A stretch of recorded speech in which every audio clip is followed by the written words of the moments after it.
Muy bien, buenos días. Por respeto a que llegamos temprano, vamos a iniciar el evento de la conferencia inaugural del ciclo 2015A. Y pues voy a presentar a los miembros del presidio y nos acompaña como ponente la doctora Maylen.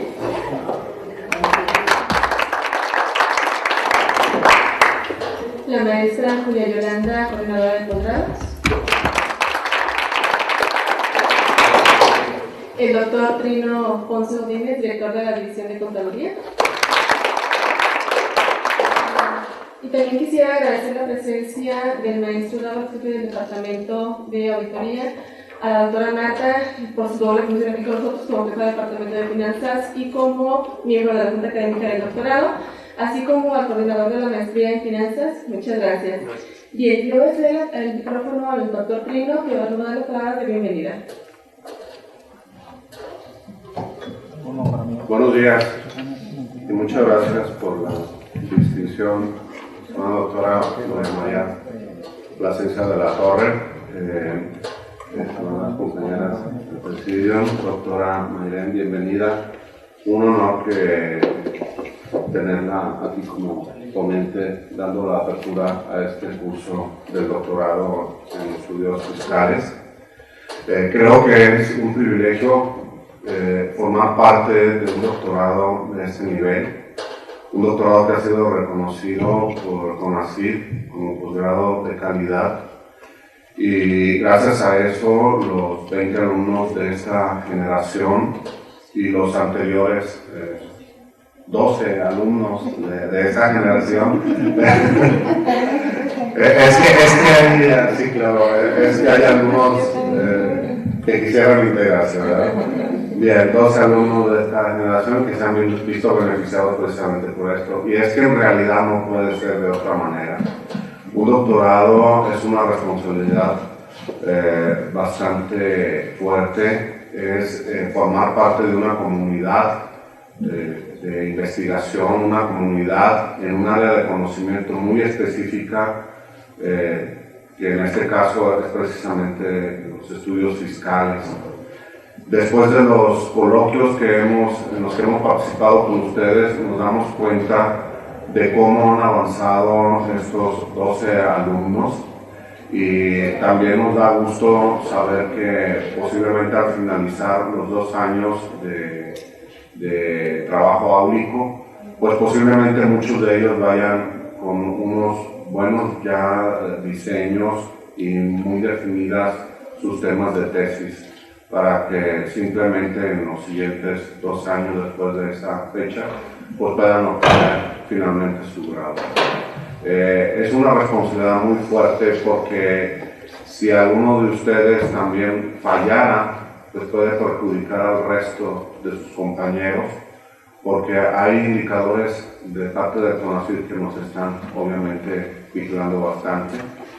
Por eso es que pues, la coordinadora de este posgrado está muy atenta a cómo avanzan cada uno de los integrantes de este posgrado. Igualmente, los que forman parte de la Junta Académica, la doctora Marta Palos, aquí presente, que siempre han estado cuestionando de una manera propositiva algunos aspectos de este doctorado, siempre, como digo, queriendo que las cosas sean para mejorar, y en realidad pues no han sido tantas, ya que afortunadamente se está distinguiendo este doctorado por ser uno de los mejores de este centro universitario. No quiero entretenerlo mucho, simplemente me pidieron que diera unas palabras de bienvenida a todos ustedes a este curso de este semestre 2015A. Bienvenidos todos, bienvenidos aquellos que también formamos parte de los que participamos como testigos, como apoyo, la doctora Julia Yolanda, el maestro Alfonso Dávalos, el maestro Ramiro Torres, que no está presente en este momento, los posgrados afines como la maestría en finanzas, la maestría en auditoría y obviamente la maestría en impuestos, que también aquí apoyar mucho a este doctorado, ¿verdad? Pues muchas gracias, bienvenidos.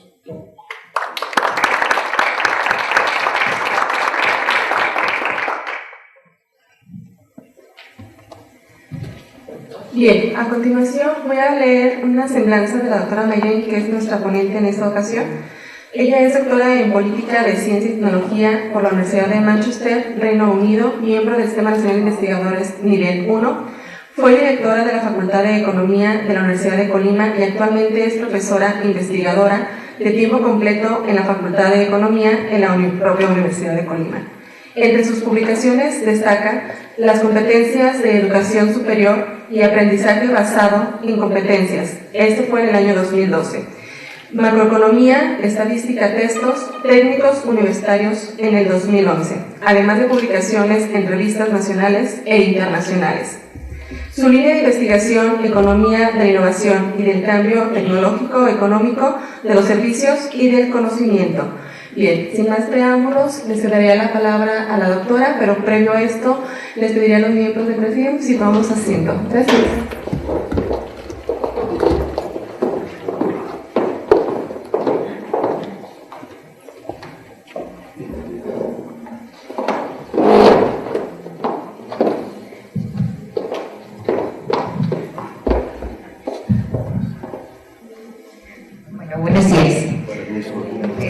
Agradezco el honor de estar aquí con ustedes esta mañana. Muchas gracias a la doctora Gloria por la invitación y a todos los distinguidas personalidades que nos acompañan y a todos ustedes que ya tengo el gusto de conocerlos como excelentes estudiantes de doctorado. Bueno, para dar inicio con la conferencia escogí el tema de productividad laboral y las remuneraciones. Si bien el objeto de estudio está basado a 2005-2010 porque yo quería analizar la parte de la gran recesión después de la de 1929, que fue en el 2008, pero también los problemas que hubo en ese periodo con respecto a la política de combate a la seguridad. Entonces quería ver si había esa relación entre la productividad, los salarios, si afectaba o no. Quería hacer esas mediciones, por eso es el objeto de estudio. Salen resultados interesantes en el trabajo. Bueno, para poderlo analizar, lo voy a hacer de una manera regional, pero también lo voy a hacer desde el punto de vista evolucionista.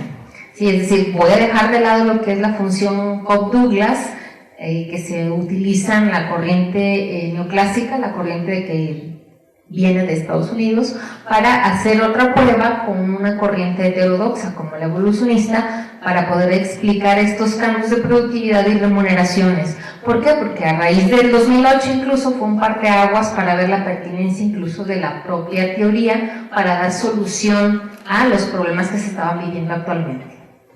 Pues, uno de ellos, el alto desempleo de España, que lo tenemos vigente, ¿no? Ese es el contexto. ¿Por qué la manufactura? Bueno, México desde 1929 y el famoso milagro mexicano, tenemos el gran impulso que le dio la política del gobierno a las manufacturas. ¿Sí? Desde ese momento el motor de crecimiento fue la manufactura y se vio apoyada por las exportaciones del sector primario, que fueron el detonante que ayudó a obtener financiamientos para el desarrollo de la industria, específicamente de la manufactura, y que nosotros podamos ser competitivos. Este contexto lo volvemos a tener ahorita en el Plan Nacional de Desarrollo, donde vuelve a estar presente este impulso a la industria manufacturera, la importancia de la productividad laboral que se tiene y también la importancia de ser competitivos a nivel internacional. Entonces, si estamos viendo el contexto, todavía tiene vigencia, pero tenemos la misma situación, pero en diferente época, pero seguimos viendo que la manufactura no ha respondido como que quisiéramos que responda. ¿Sí? Vemos ya incluso las reformas a la productividad laborales, donde puede haber una mayor movilidad, esa flexibilidad laboral, porque se busca que la industria manufacturera se siga adelante. Entonces, este es el contexto que tenemos dentro del trabajo. O sea, seguimos manteniendo la visión de que la manufactura y el crecimiento es importante. Por ahí es donde nosotros vamos a estar creciendo. Y más por la baja que existió dentro de las tasas de crecimiento con el sector hotelero, por las cuestiones de inseguridad, e incluso que en ese momento nos afectó lo que era la crisis de casi la pandemia de salud que se tuvo casi en todo el mundo, ¿no? Bueno, ese es el contexto. Vamos hablando ya. Aquí ya lo tengo regionalizado. La primera fila es la parte del PIB, la segunda son las remuneraciones y la tercera es la productividad, es las horas trabajadas, ¿sí? Son tasas de crecimiento. La primera es 2005, 2010 y la otra ya es la tasa de crecimiento. Estamos viendo que México siempre ha sido heterogéneo, la política siempre es política nacional, nunca hemos tenido realmente una política sectorial que nos ayude a impulsar ese crecimiento. Y aquí lo estamos viendo, o sea, son regiones muy marcadas. En la primera, que es el PIB, vemos que las más fuertes son las que tienen más, las más naranjas son las que crecieron más, las en naranja medio son las que tienen un crecimiento moderado, pero las azules son las que tienen el menor crecimiento de todas. Ok, vean ahí cómo estamos. En México están, si lo vemos desde el punto de vista del PIB, no crecieron igual en 2005, 2010 y la tasa de crecimiento lo estamos viendo, ¿no? Incluso en la segunda vemos lo de las remuneraciones, tenemos diferentes zonas salariales en el país y vean aquí el crecimiento que se tiene, o sea, no afecta en ese sentido, y si lo vemos en la productividad laboral, o sea, también tenemos esa heterogeneidad, ¿no? Pero la política nacional incide con que sea una política única, ¿no? Que no sea diferenciada, y ya lo estamos viendo ahora que eliminaron la parte del IVA en la zona norte, ¿no?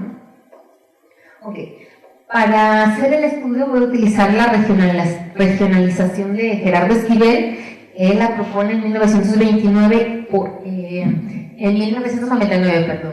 Él hace esta regionalización con base en los ingresos y él obtiene estos resultados. A mí me gusta más esta porque la regionalización oficial del INEGI, que son dos versiones, en la parte centro donde está ubicado Colima y Jalisco, que es la zona occidente, queda realmente como zona occidente sin incluir Querétaro o incluir el DF. Eso ya nos cambia completamente la dinámica y son contextos completamente diferentes. Entonces, si utilizamos esta metodología de Esquivel, vemos que sí podemos analizar todo lo que es la franja norte del país, la zona occidente, la zona centro. Él separa claramente la capital, que es el DF, y el Estado de México lo toma como zona capital. Después viene la zona donde está Tlaxcala, Morelos, Hidalgo, y la zona Pacífico y la zona del Golfo y la zona sur.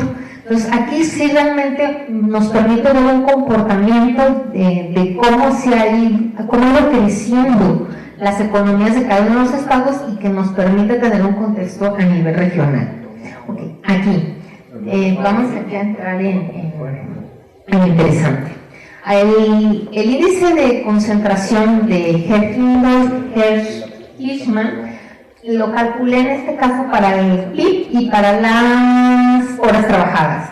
En el caso del PIB nos está diciendo qué tan concentrado está el mercado, cómo tenemos nuestro mercado en cada uno de los estados. Y si nosotros incluimos la parte evolucionista, es decir, calculamos este índice con las horas trabajadas, nosotros estamos viendo la presencia de cambios estructurales en ese crecimiento. Esa es la razón de que los haya incluido los dos. Están 2005 y 2010 y sus tasas de crecimiento. ¿Qué estamos viendo?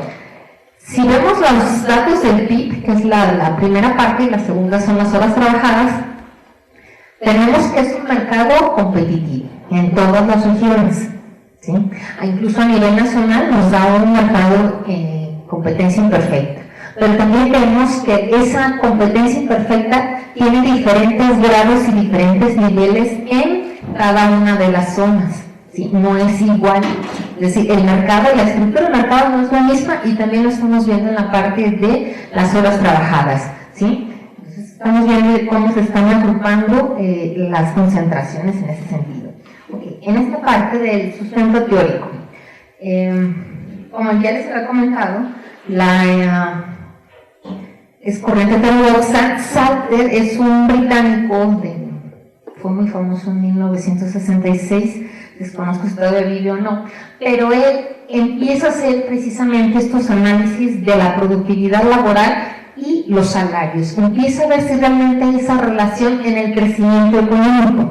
En su momento él consideró una muestra de 28 industrias en Inglaterra, pero sorpresivamente él encuentra que no existe correlación. Es decir, que la productividad laboral no tiene nada que ver con las remuneraciones. ¿Sí? Posteriormente viene Kennedy y reafirma o trata de explicar esta relación de Salter, ¿no? Rechaza la manera contundente como Salter la desechó, y Kennedy viene a argumentar que esa correlación puede ser por la presencia de cambios tecnológicos y de innovaciones, que por esa razón puede ser que no exista esa asociación entre si yo les pago bien a mis trabajadores, van a tener una mayor productividad. Ahí dice, puede que la razón sea las innovaciones o el uso de tecnología. Esta es la fórmula que propone Salter para el análisis de las industrias manufactureras. Aquí en este caso se utilizaron las técnicas de econometría espacial, porque lo voy a hacer por cada una de las regiones, y tenemos los datos de la encuesta industrial mensual. Se utilizaron todos los meses, se hizo de 2005 al 2010 hay dificultades para hacer en serie de tiempo, pero el periodo de análisis sí es robusto para poder interpretar los resultados. Ahora bien, la anterior fórmula era la productividad laboral con las remuneraciones. Para incluir en esa fórmula los efectos espaciales son dos modelos. Uno de ellos está propuesto por Anselin, que es este que tenemos aquí, que es el modelo que se conoce como retardo espacial. ¿Por qué? Porque aquí nos dice que habla de ese rezago que existe dentro de los estados. Es decir, si un estado está creciendo, va a ejercer un crecimiento o un efecto de expansión en las economías del resto de los estados, como una especie de gripa. ¿Sí? Es decir, si crece un estado, jala a todos los estados contiguos. Esto es lo que busco medir con esta fórmula. ¿Sí? Con esta siguiente fórmula, que es el crecimiento este es el modelo de autorregresivo espacial y horror espacial. En lo que yo pretendo ver es sí, en este caso lambda es la variable más importante. ¿Por qué? Porque si lambda es muy grande, quiere decir que sí existe dependencia tanto en la generación de ingresos como en la productividad laboral en toda la región. Aquí ya me está hablando de cómo está creciendo la región. Entonces, son los dos modelos que voy a utilizar dentro de la función de Salter. Esta es la parte novedosa, digamos, que se va a probar. Aquí la primera es una estimación con mínimos cuadrados ordinarios, una fórmula típica de econometría, el modelo clásico que se conoce como tal, y aquí estamos viendo, primero, vean la línea del PIB y de del PIB. Vemos que son signos negativos. Todos son signos negativos excepto la región del capital. La región capital, que es la del DF y el Estado de México. ¿Qué quiere decir esto? ¿Sí? Que los resultados indican una débil relación entre la tasa de crecimiento de la productividad y la tasa de crecimiento del PIB. ¿Sí? Si consideramos los valores absolutos, Y ahora, si nos vamos hacia el signo, estamos viendo que en lugar de tener rendimientos crecientes, estamos experimentando contracciones, son rendimientos decrecientes en esta relación que nosotros tenemos. Las variables en este modelo se hicieron en logarítmicas para poder ver la sensibilidad a esos cambios. Si aumenta la productividad, aumenta mi ingreso en la región, es la parte que yo quiero ver. Si nos ve y esa la estamos midiendo en la parte de la constante. Si nosotros lo vemos en términos de elasticidad de demanda, es decir, en valores absolutos, estamos viendo que tenemos una inelasticidad, ¿sí? O sea, por más que crezca una cosa, no hay ese cambio, o sea, no son sensibles a los cambios, se están manteniendo, ¿sí? Esto me está diciendo el modelo clásico tradicional. Ahora, vámonos al método de errores espaciales. Perdón, antes de irme al de errores espaciales. En el método clásico, que es la fórmula sencilla que Salter corrió en 1966. ¿Qué vemos ahí? En su momento él no encontró una relación positiva, ¿sí? En Inglaterra en 28 industrias. ¿Qué estamos viendo en México y en las regiones? Tenemos que para empezar el signo ya es diferente. Aquí en México sí. Aquí en México en 2010, de 2005 a 2010, las remuneraciones son importantes para los incrementos de la productividad laboral. Y son todas las regiones, y aquí estamos viendo la velocidad en la que están creciendo, ¿sí? En todas las zonas, independientemente de las diferencias del salario mínimo que se tenga. Okay. Ahora sí, vámonos al modelo del error espacial. Aquí, si ustedes ven, les había comentado que lambda era la variable importante, ¿no? La que nos decía cómo estaban concentrados. Tenía que ser muy grande para que se generara ese efecto en el resto de los estados. ¿Y qué estamos viendo? Tenemos una presencia negativa. No estamos teniendo ese efecto expansión en el resto de los estados. Y la economía diaria no lo muestra, o sea, lo que es Jalisco como estado está creciendo de una manera impresionante, pero ese crecimiento no se está viendo en economías como Colima, como Michoacán, Nayarit. O sea, no está generando una expulsión o ese efecto de gripa contrario, o que se busca, perdón, el efecto de gripa para que crezcan los estados que están alrededor. Y eso me lo está diciendo aquí mi variable lambda. Aquí regresamos otra vez a las remuneraciones. Vuelve a surgir que son positivas. Sí influye la remuneración. Y ahora que tenemos en boga esto del salario mínimo, los incrementos y el debate, estamos viendo que realmente la remuneración hace más productivo al trabajador. Si un trabajador es productivo, entonces la empresa va a tener mayores beneficios, mayores ganancias. Vamos, levanta, o sea, yo sí estoy a favor de que se levante, lo estoy viendo y lo estamos demostrando. O sea, simplemente, muchas veces, algo tan sencillo que todo el mundo lo conoce, pero hasta que no llegan y lo demuestran, entonces empiezan a tomarlo en serio. Pero aquí lo estamos viendo, en todas las regiones se tiene ese crecimiento. Además, aquí también, recordemos que está muy marcado la parte de la política de la seguridad y de la recesión de 2008.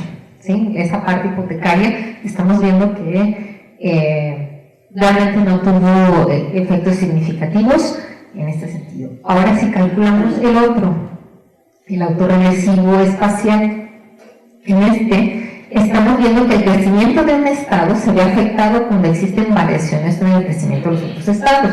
Entonces, si vemos los resultados, vemos que todas las regiones también aquí vuelven a tener signo negativo. Vean en la W, en la matriz que se construyó, es decir, un estado tendrá un crecimiento cuando sus vecinos se encuentren en crisis debido a la movilidad de los factores humanos y de capital, y más por el hecho de que existe una relación positiva entre la tasa de crecimiento de productividad y remuneración. ¿Qué estamos viendo aquí? Que solamente va a haber crecimiento cuando la economía de Jalisco entra en crisis.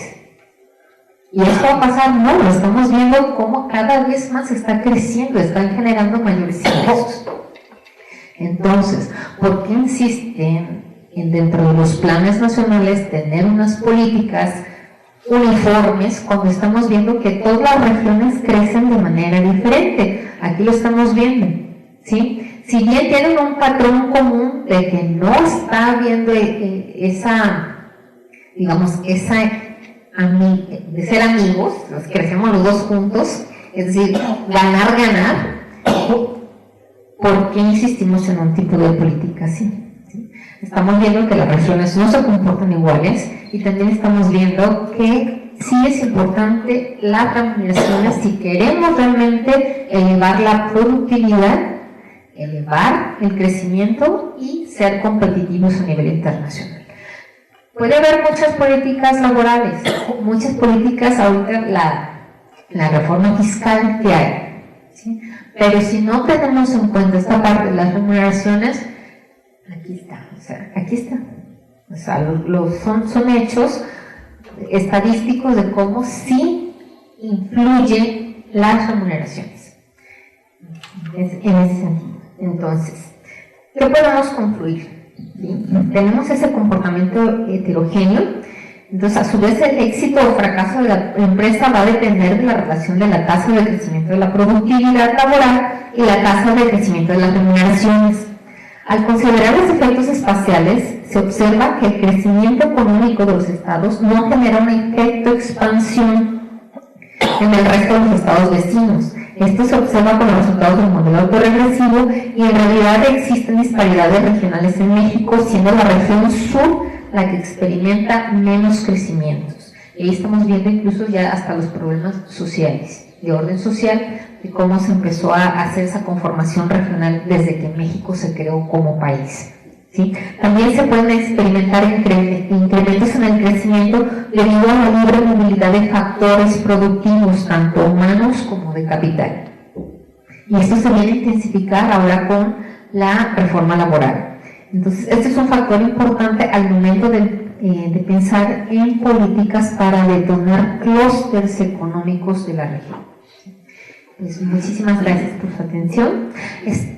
Todas las preguntas, dudas son bienvenidas, incluso aportaciones para poder mejorar. Muchas gracias.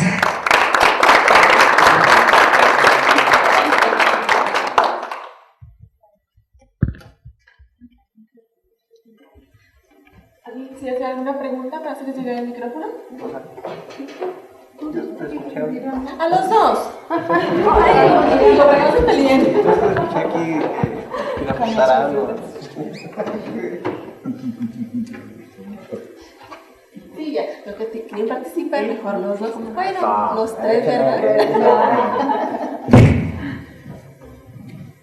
No, si acaso yo nada más una pregunta tipo metodológico, a lo mejor con la poca o nula preparación que pudiera tener su servidor en la comprensión de esta metodología que usted utilizó y mencionó, este especialista de los años 60, nada más preguntarle si la aplicación de una metodología distinta, paralela, contraria, le arroja un resultado parecido, igual, contrario.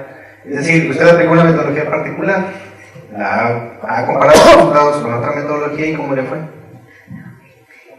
Estos resultados no los he hecho, por ejemplo, utilizando la corriente tradicional, la Koch-Douglas, no los he hecho. Nada más lo hice utilizando ya, en términos, el modelo clásico que corren tradicionalmente todos los economistas, y ya empecé a incluir la parte novedosa, ¿no? La parte de la economía regional, que también está de boga en la parte neoclásica, pero en la corriente evolucionista esta apenas está en pañales, empezó a surgir apenas a finales de los 90, ¿sí? Con Boschner en Europa empieza a hablar de esa importancia, de esa evolución de la economía, pero por las regiones, pero no está formalizada todavía. Entonces aquí lo que tomé, si ya Salter está dentro de esa corriente heterodoxa y me permitía, desarrollando el modelo, poder tomar herramientas no clásicas en un contexto evolucionista para explicarlo como tal, que fue lo que yo hice. Entonces fue lo que yo probé. Pero sí, en Koch-Douglas no. Hice la promesa a mi supervisor de tesis, reconocido evolucionista que no lo utilizar. Entonces le da infarto si sabe que lo usa. Entonces, no.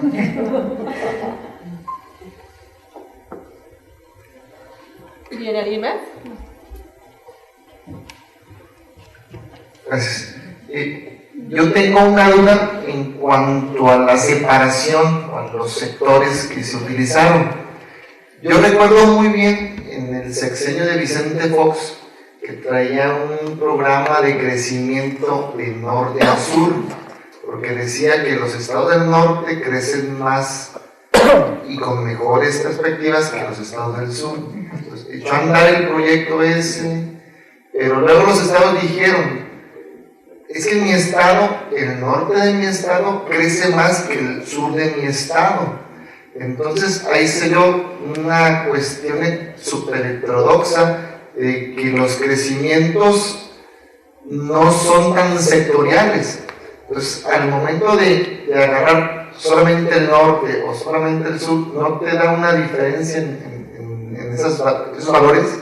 No, porque creo que yo estoy usando son las industrias que están en esos estados. Es la industria y la mano de obra en cada uno de los estados. Si yo lo pongo a nivel agregación, sí, incurro en esos errores, porque no tienen ese mismo crecimiento. Pero ya al momento de hacerlo a nivel regional, entonces ya solamente la industria del norte y la industria del sur la que está ahí. En el caso de la zona sur es donde menos industria hay. Incluso aquí lo estamos viendo, o sea, hay menos industria. Las horas trabajadas, vean, las zonas más bajitas. Es en la última línea de las huelgas también, sí. Sí. Y ahora sí, como propuesta, ¿qué se pudiera hacer para mejorar que la industria manufacturera crezca desde el sur, por decir, de sur hacia el norte?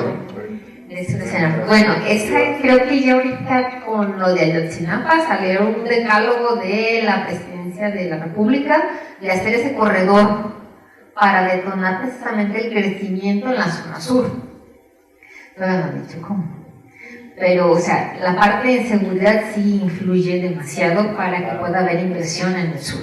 Y eso ya hay otro trabajo que se hizo con anterioridad para ver ese efecto de la criminalidad de la inversión. Ya está publicado, lo pueden consultar y una servidora participa ahí en ese artículo. Por eso sí les puedo comentar que si la inseguridad, mientras no se controle la inseguridad en la zona sur, no va a haber inversión. Si no hay inversión, no va a haber manufactura, no va a haber crecimiento. Incluso ya se están viendo esos deterioros en el sector turístico. O sea, se viene la temporada de los Spring Breakers y ya no van, o sea, están teniendo problemas. Entonces, tienen que empezar primero con mejorar esa parte de la seguridad en la zona sur. Definitivamente, porque si no, no hay inversión.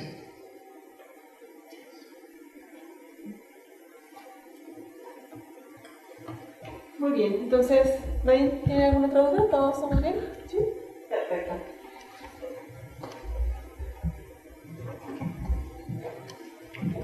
Bien, voy a hacer entrega a la doctora Mayren de su constancia y pues gracias por participar aquí con nosotros.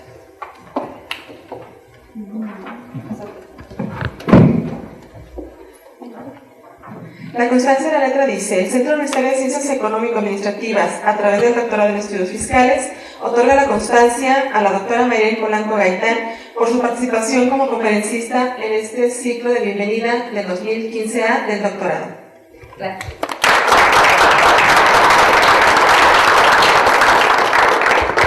Bien, no me queda más que nada felicitar a todos ustedes por el esfuerzo que han hecho y por lo bien que han pasado hasta este momento, los de primero a segundo y los de quinto a sexto. Y antes de que se vayan, a tomarnos una foto de recuerdo, ¿no? Vénganse.